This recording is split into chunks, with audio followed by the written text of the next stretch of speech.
sounded really good. No, you guys sounded wonderful. Can we clap for them again?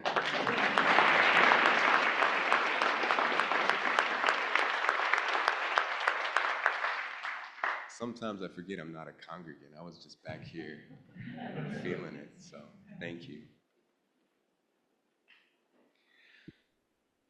In the beginning, when God created the heavens and the earth was a formless void, and darkness covered the face of the deep, while the Spirit of God swept over the face of the waters. So begins Genesis, the first book of the Hebrew Bible. The word we translate here as God is Elohim in Hebrew, a plural masculine noun. The word we translate as spirit is ruach, a feminine noun meaning spirit or wind or mind. So perhaps a better translation of Genesis 1 might begin, in the beginning when God, created the heavens and the earth was a formless void, and darkness covered the face of the deep, while her spirit swept over the face of the waters.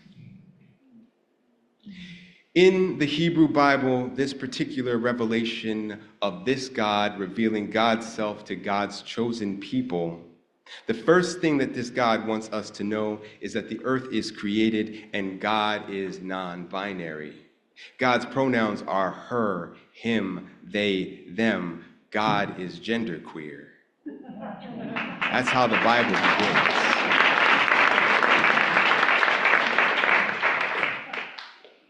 In the time from Adam to Abraham, God is known as El, which means simply God in Hebrew. But to Moses, they reveal her name, Yahweh.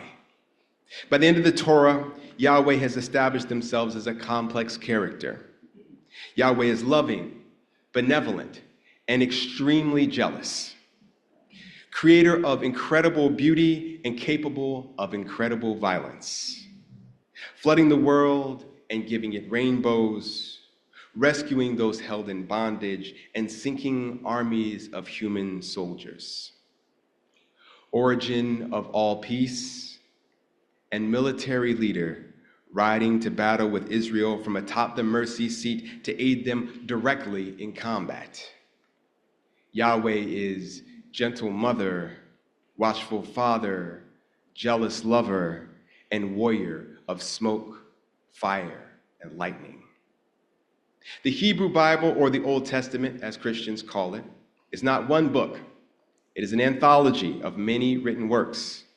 The characterization of Yahweh and Yahweh's relationship to humanity changes over the course of these works. At times, the messages can feel and are in fact conflicting.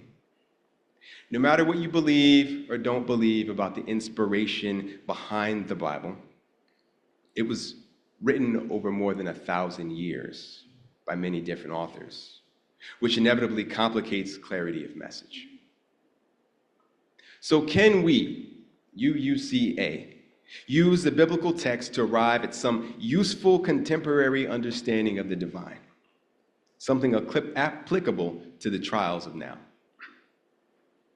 Well, as Unitarian Universalists, the answer to that question can always be a resounding no.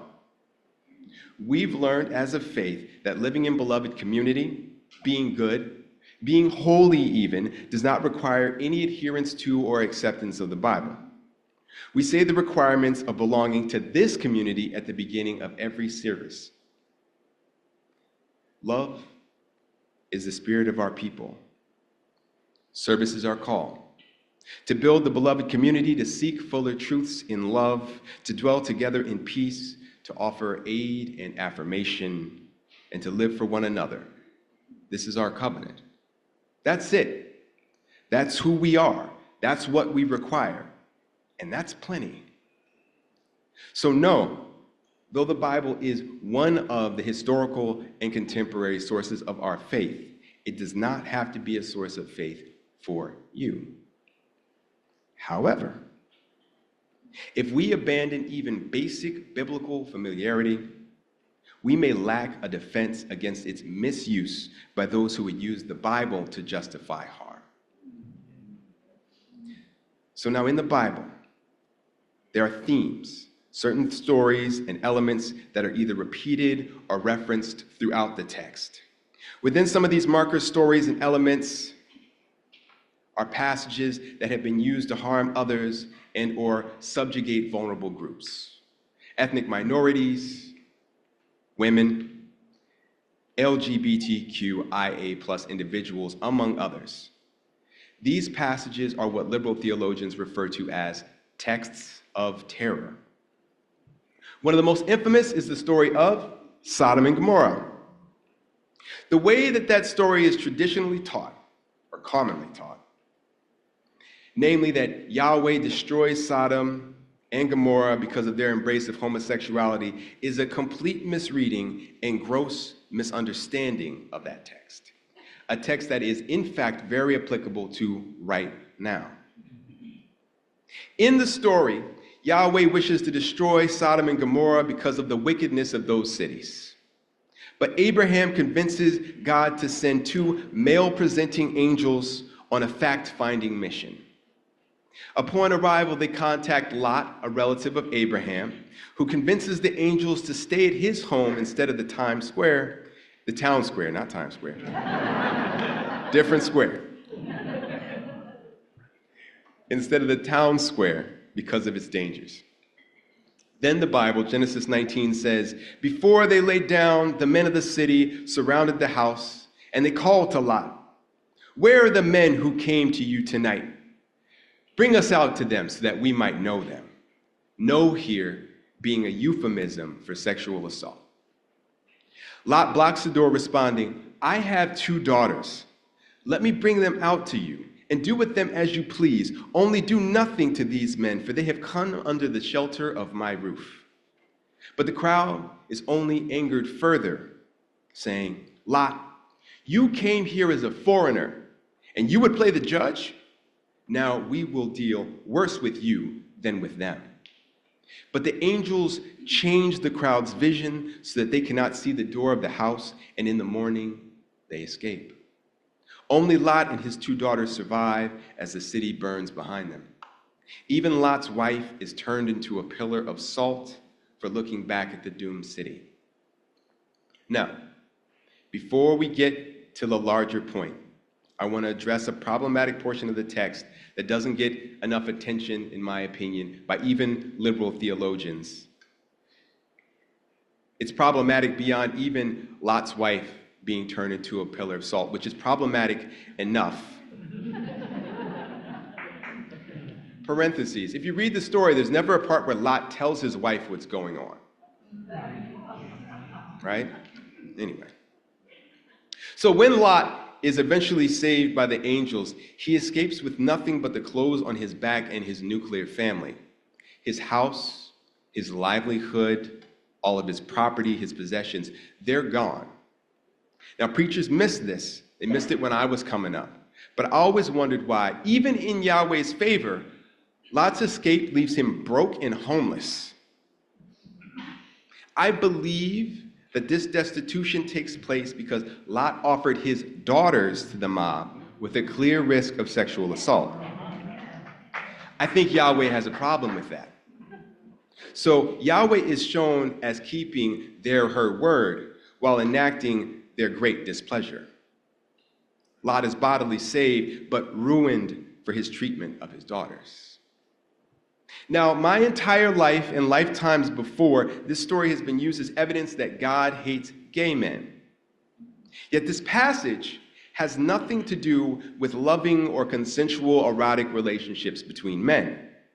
And I know this not because of my education or because of my liberal theology, but because the Bible clearly tells us what the sin of Sodom and Gomorrah was.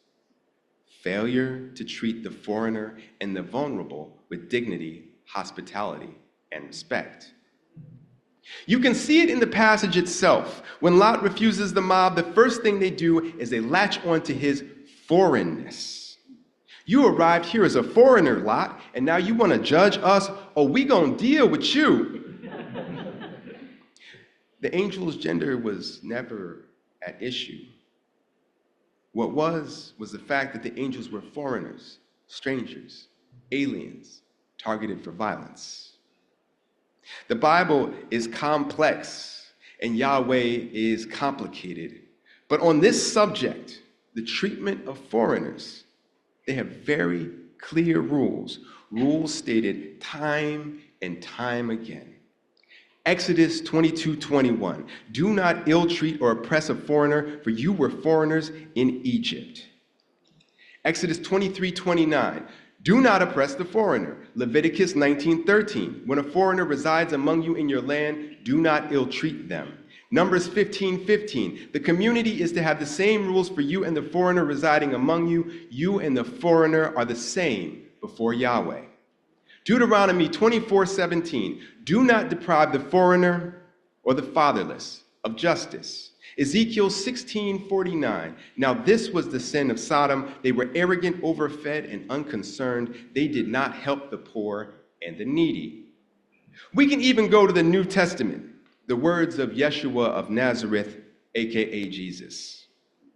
When sending his disciples to cities where they would be foreigners, Matthew 10, verses 9 through 15, Jesus tells them that if they are not welcomed, they're not brought in, given shelter, it will be more bearable for Sodom and Gomorrah on the day of judgment than for that place. Yet as much as I heart Jesus, and my little Unitarian Universalist heart very much does heart Jesus, I think that the Hebrew prophet Isaiah said it best. In the book of Isaiah, chapter 1, verses 10 through 17, Isaiah speaks, hear the word of Yahweh, you rulers of Sodom. Listen to the instructions of our God, you people of Gomorrah. The multitude of your sacrifices, what are they to me, says Yahweh? I have more than enough burnt offerings of rams and the fat of fattened animals. I have no pleasure in the blood of bulls and lambs and goats. When you come to appear before me, who asked this of you, this trampling of my courts? Stop bringing me meaningless offerings. Your incense is detestable to me. New moons, Sabbaths, convocations, I cannot bear your worthless assemblies, your new moon feasts and your appointed festivals. I hate them with all my being. They have become a burden to me. I am wary of bearing them. When you spread out your hands in prayer, I hide my eyes from you. Even when you offer many prayers, I am not listening. Your hands are full of blood. Wash and make yourselves clean. Take your evil deeds out of my sight. Stop doing wrong. Learn to do right. Seek justice. Defend the oppressed. I'll say it again. Seek justice. Defend the oppressed. That's what's right in the eyes of the God of the Bible. Now, when it comes to issues of immigration, I too have complex thoughts. Y'all know me by now. I have a complex history. But we're all complicated. And the immigration issue is complicated, and I think it's possible for well-intentioned people to not agree. I'm also not a Christian.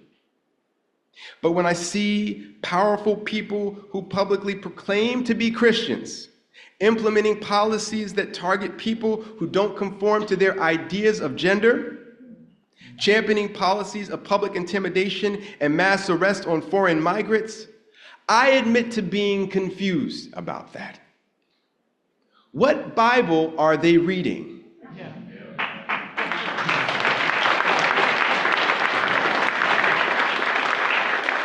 This is mine. I brought it with me. I've read this one. I've got notes in it. And that kind of behavior, the behavior that we're seeing our leaders demonstrate, is what gets you rain of fire from God. I am thankful that my understanding, our collective understanding of the divine, is one of mercy.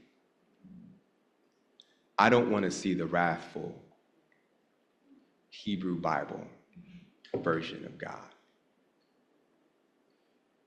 Now, the Bible, for all of its complications, its patriarchy, its strangeness, its complex authorship, editing, translation of translations, on this point, the Bible speaks in one voice.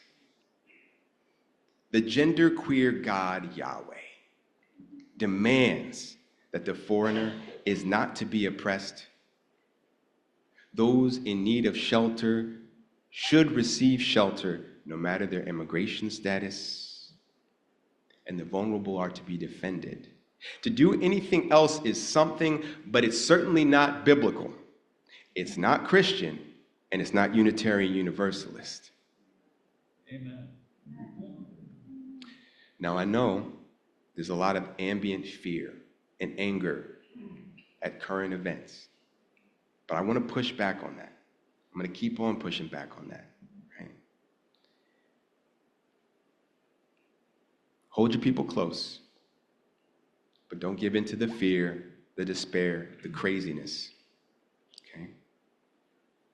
When I feel anxious, it helps me to know the rules, and we've talked a little bit about biblical rules today, but I want to talk to you now about the legal rules. I want to give us a basic tool to settle our hearts a bit. Some workplaces are doing this, and I think it's a good idea for us too, okay? Get your notebooks out. Law enforcement, from police to federal agencies like ICE, has a right to enter and see any place where the public generally has access. That's sidewalks, restaurant dining rooms during business hours, and the church lobby on a Sunday.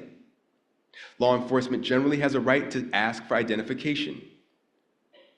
Generally, if they have a reasonable suspicion, not probable cause, reasonable suspicion that you could be armed, they can frisk you to determine that. Law enforcement does not have a right to search any place where you have a reasonable expectation of privacy. That's private areas where the public does not have free access. Your home, our offices here, the church on a non-worship day, the kitchen of a restaurant, your purse, your cell phone. Now, my federal workers in here, keep in mind, you do not have reasonable expectation of privacy when you are at work, when you're on federal property. You do not have a reasonable expectation of privacy if you're using a work-issued piece of equipment, like a laptop or a cell phone. You're generally subject to search. Now, outside of federal property, to search an area where you have a reasonable expectation of privacy, law enforcement requires a warrant with a judge's signature. Judges. Without this, they cannot conduct a search unless you consent to a search, or there are one of two exigent circumstances, just two: immediate destruction of evidence or the immediate threat to life. So if law enforcement asks you, can I take a look in the back? Can I take a look in your purse? Can I take a look at your phone? You have the right to say no. If you say yes, you can change your mind at any time. You can withdraw consent at any time. That's also a rule for our personal relations, right, guys? No matter how old we get, consent is always key. Right? Audience participation time, right? There we go. If you withdraw consent, they have to stop. If they say they have a warrant, you have a right to see the warrant, and you can look for that judge's signature. A warrant that's not signed by a judge is not valid for a search, generally. You cannot touch law enforcement. You cannot threaten or even indicate with your body that you're going to touch or harm them. I didn't write this, but I made this point in the last service, and I think it's important. I can commit the crime of assault without ever touching someone. Simply indicating that I plan on doing you harm is already assault. If I hit you, that's assault consummated by battery. That's a separate second crime. Okay? So no, you can't touch them and you can't pretend that you're going to. You cannot physically block them from accessing an area, even if they don't have legal justification to enter that area. Don't do it. If they're going to violate your rights, do not give them any kind of justification for doing so. If detained or questioned, your best bet is almost always to say nothing and to request counsel. Those are your rights. Know them. Now, I want to end today not with my words or biblical words, but with a message from our faith. In a recent letter on the subject of executive actions targeting queer people and migrants, Reverend Dr. Sophia Betancourt, the president of the UUA, said the following: "We know the executive orders are already being challenged in the courts. Our work must be to challenge the bad theologies and oppressive systems that support them. We Unitarian Universalists are people with diverse identities, stories, and experiences, yet we are personally, theologically, and covenantally bound together by the expansive love that has always been the animating center of our faith. Far more powerful than any faction, leader, nation, or creed, it is this fierce love that compels our deepest loyalty and our most courageous action. And it is this love that moves through and between us, enabling us to nurture wisdom, guidance, courage, and grounding in ourselves and in one another. So Annapolis, tune out the fear. Stop doom scrolling. Know what the biblical text says. Know what U.S. law says. But most importantly, know who we are. We are this loving community. We are a refuge for the vulnerable. Know that and love the way that I know you can. Ashe, and may it be so.